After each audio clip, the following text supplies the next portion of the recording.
காதல் என்ற ஒன்று அது கடவுள் போல உணரத்தானே முடியும், அதில் உருவம் இல்லை.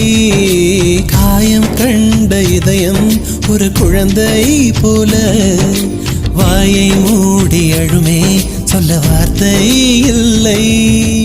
அன்பே உன் புன்னகையெல்லாம் அடி நெஞ்சில் சேமித்தேன். கண்ணே உன் புன்னகையெல்லாம் கண்ணீராய் உருகியதே. வெள்ளை சிரிப்புகள் உன் தவறா, அதில் கொள்ளை போனது என் தவறா? பிரிந்து சென்றது உன் தவறா, நான் புரிந்து கொண்டது என் தவறா? ஆண் கண்ணீர் பருகும் பெண்ணின் இதயம் சதையல்ல கல்லின் சுவரா? கவிதை பாடின கண்கள், காதல் பேசின கைகள், கடைசியில் எல்லாம் பொய்கள். என் பிஞ்சு நெஞ்சு தாங்குமா?